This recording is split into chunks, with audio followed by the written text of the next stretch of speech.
मुअज़्ज़ज़ नाज़रीन, गवाही टेलीविजन मसीह खुदावंद के खूबसूरत तरीन नाम में आज फिर आदाब अर्ज़। खुदावंद की तारीफ करते हैं कि गवाही टेलीविजन के वसीला से प्रोग्राम चिराग राह लेकर आपके घर में आ जाता हूं और इंतहाई शुक्र अदा करता हूं कि आप बखुशी मेरी बातें सुनते हैं और उन बातों को कबूल करते हैं। मेरा ईमान है कि आप इन बातों को सिर्फ अपने घर तक ही नहीं आने देंगे, बल्कि अपने दिलों में इन बातों को जगा देंगे।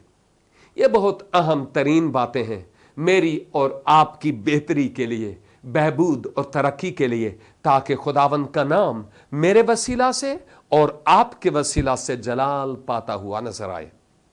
आज फिर मैं आपकी तवज्जो कलाम मुकद्दस की तरफ लाता हूं और एक हवाला आपके लिए तलावत करता हूं। यह है फिलिपियों 2 बाब और इसकी 5वीं आयत से। फिलिपियों 2:5 आयत से लिखा है, वैसा ही मिजाज रखो जैसा मसीह यस्सु का भी था। उसने अगरचे खुदा की सूरत पर था, खुदा के बराबर होने को कब्जा में रखने की चीज ना समझा, बल्कि अपने आप को खाली कर दिया और खादिम की सूरत इख्तियार की और इंसानों के बशाबे हो गया और इंसानी शक्ल में जाहिर होकर अपने आप को पस्त कर दिया और यहां तक फर्मा बरदार रहा कि मौत, बल्कि सलीबी मौत गवारा की। इसी वास्ते खुदा ने भी उसे बहुत सरबुलंद किया और उसे वो नाम बख्शा जो सब नामों से अफजल व आला है,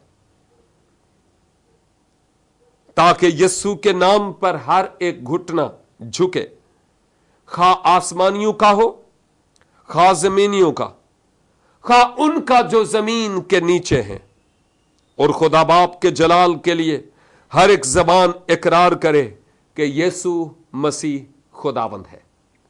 आमीन। मेरा मजमून जिस पर आज आपके साथ मिलकर सीखना चाहता हूं वो सरफराजी या सरबुलंदी है,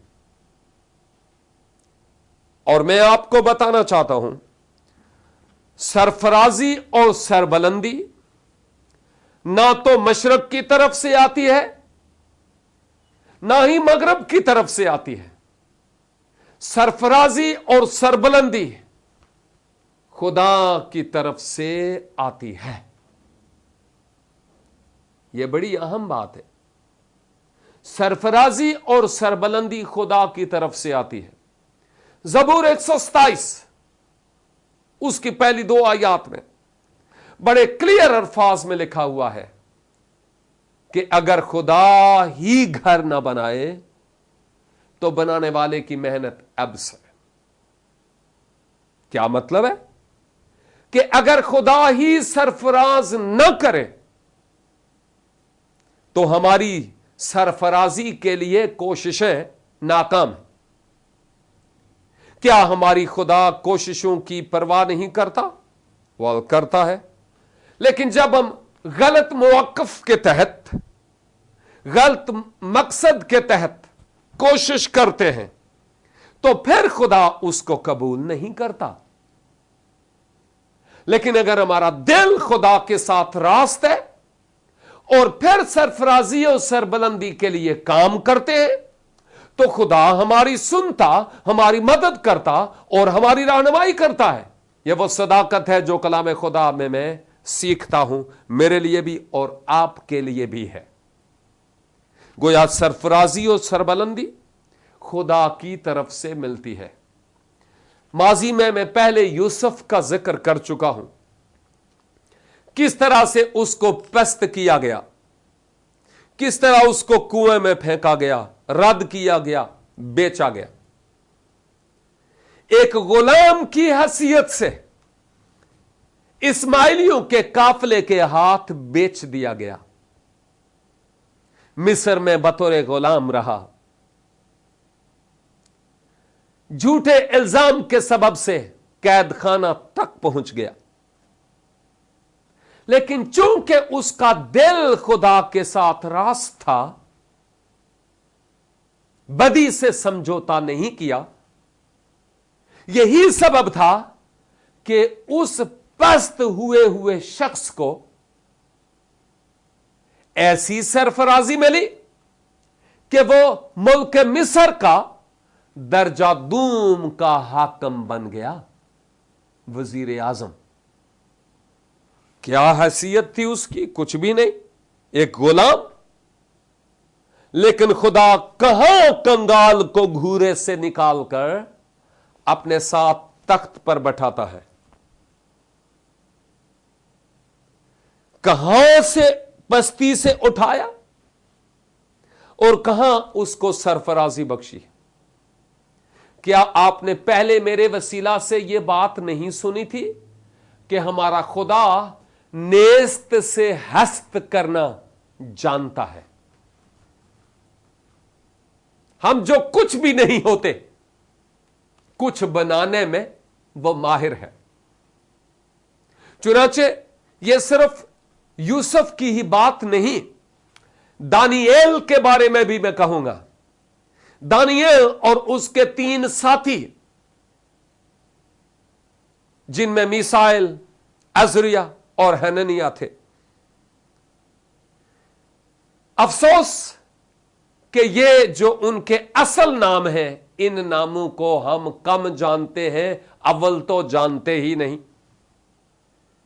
अगर जानते हैं तो उनके वो नाम जानते हैं जो बुतों की मुनासबत से रखे गए थे, सदरक, मीसक और अब्दनजो। हालांकि उनके अपने नाम मिसाइल, अजरिया और हननिया थे, और फिर दानिएल। लेकिन खैर, बात सिर्फ मैं दानिएल की कर रहा था कि किस तरह असीर करके बाबल ले जाया गया, बाबल में किस तरह से उसको भी कैद खाना में डाल दिया गया। लेकिन बाद में वो इस लायक हुआ कि वो भी बादशाह का ख्वाब उसको बता सके, उसकी ताबीर, और जिसके नतीजा में उसे सरफराज और सरबलंद किया गया। ऐसा सरफराज और सरबलंद कि बादशाह की नजर में वो मकबूले नजर हो गया। और सिर्फ दानिएल ही नहीं, बल्कि उसके साथियों को भी रब ने बचाया और उनको एक अहम मर्तबा और मकाम हासिल हो गया। मेरे अजीज भाई और बहन, सरफराजी और सरबलंदी के लिए यह ऐसे नहीं है कि रात को सोए सुबह को सरफराज और सरबलंद हो गए। No and never. जैसे आजकल रात को सोते, सुबह को कोई कलीसियाई ओहदा लेकर जागते हैं। समझने वाला समझ ले कि मैं क्या कहता हूं। इसी तरह सरफराजी और सरबलंदी ऐसे नहीं मिलती कि रात को सोए और सुबह को सरफराज हुए हुए उठे और हमने कहा ओ जी खुदा अपने महबूब को नींद ही में दे देता है। ना ना ना, जाकर नायक बनकर ये उल्टी सीधी आयतों के तड़के ना लगाएं, ये बातें दुरुस्त नहीं है। हीरा, डायमंड की बात करता हूं, जब वो कान से निकलता है तो उसकी वो शेप नहीं होती जो मैं और आप आज देखते हैं। नेवर। उसको उस शेप में आने के लिए हथौड़ियों और छेनियों के अमल से गुजरना पड़ता है। पहले बड़े बड़े हथौड़े, छेनियां, उसके बाद बारीक बारीक हथौड़ियां और छेनियां, मशीनें, polishing. It takes time and lot of effort. और उसके बाद वो मंजर आम पर आता है और बहुत हाई कीमत पर, बहुत ऊंची कीमत पर, महंगे दामों वो फरोख्त होता है।